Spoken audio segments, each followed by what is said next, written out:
नमस्कार। आज हम लोग बात करने वाले हैं 1793 के चार्टर्ड अधिनियम के बारे में। चार्टर्ड एक्ट यह 1793 में लाया गया। उस समय भारत के गवर्नर जनरल कॉर्नवालिस ही थे।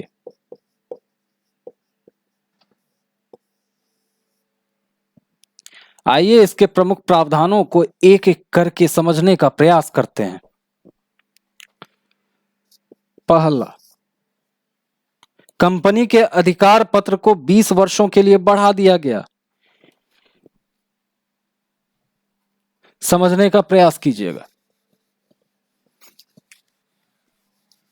अधिकार पत्र और एकाधिकार ये दो शब्द ऐसे हैं जो आने वाले अधिनियमों में काफी व्यापक रूप से प्रयोग किए जाएंगे।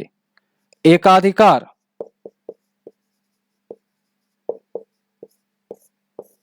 एकाधिकार का अर्थ होता है कि भारत पर, इस संदर्भ में बात करते हैं, भारत के साथ व्यापार करने का अधिकार सिर्फ और सिर्फ ईस्ट इंडिया कंपनी को था।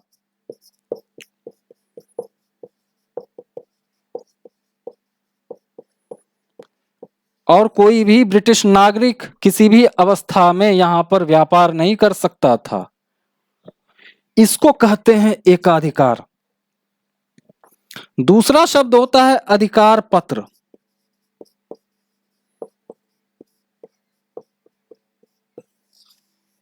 अधिकार पत्र जो 1600 ईस्वी में ईस्ट इंडिया कंपनी को प्राप्त हुआ था महारानी से। यह एक प्रकार की स्वीकृति होती थी कि ईस्ट इंडिया कंपनी भारत के साथ व्यापार कर सकती है। इन दो शब्दों में मूल रूप से यही फर्क है।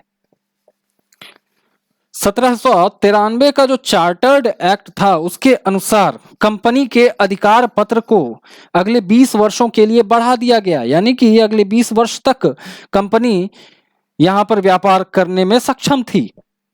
ध्यान दीजिए, ज्ञातव्य हो कि 3 बार अधिकार पत्र को बढ़ाया गया था।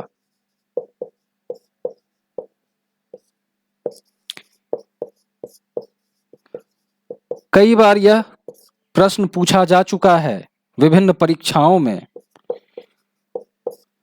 प्रथम 1793 के चार्टर एक्ट में, दूसरा 1813 के चार्टर एक्ट में, तीसरी बार जो बढ़ाया गया था वो था 1833 के चार्टर्ड एक्ट में। ये इसलिए भी मायने रखता है 1833 का चार्टर्ड एक्ट क्योंकि भारतीय प्रशासन और भारत में विधि बनाने की प्रक्रिया का केंद्रीकरण किया गया था। जब हम लोग 1833 की बात करेंगे तो विस्तार से इन बातों पर चर्चा करने की कोशिश करेंगे। आइए तब तक आज हम लोग देखते हैं 1793 के चार्टर एक्ट के बारे में। कंपनी के अधिकार पत्र को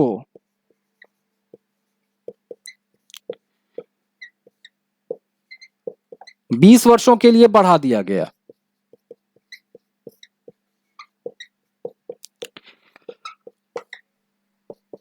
अभी तक क्या हो रहा था 1784 के पिट्स इंडिया एक्ट के बाद कि नियंत्रक मंडल जो हुआ करते थे ना,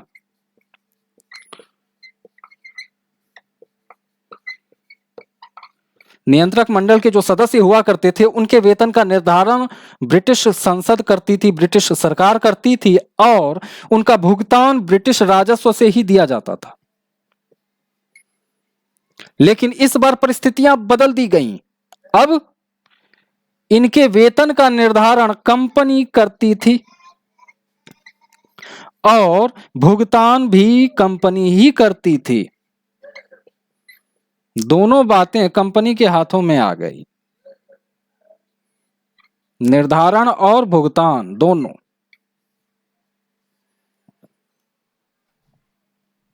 तीसरी बात जो इस अधिनियम में सबसे प्रमुख है वो थी कि 1786 के अधिनियम के तहत कॉर्नवालिस को जो विशेषाधिकार दिए गए थे, दो, पहला रेगुलेटिंग एक्ट का अपवाद था।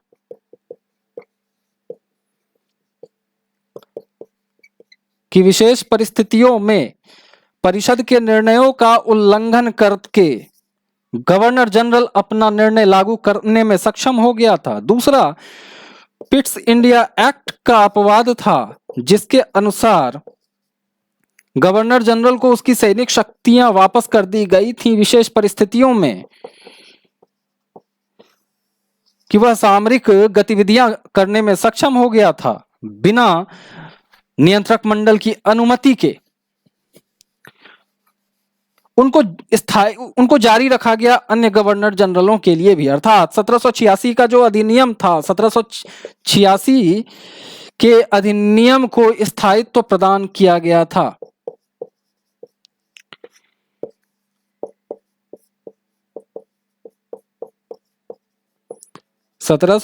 के अधिनियम को स्थायित्व प्रदान कर दिया गया। ये थी 1793 के अधिनियम की प्रमुख बातें। अगले वीडियो में हम लोग देखेंगे कि 1833 के चार्टर्ड एक्ट को लाकर अंग्रेजी सरकार ने कंपनी के प्रशासन में किस प्रकार का परिवर्तन किया। तब तक के लिए जय हिंद।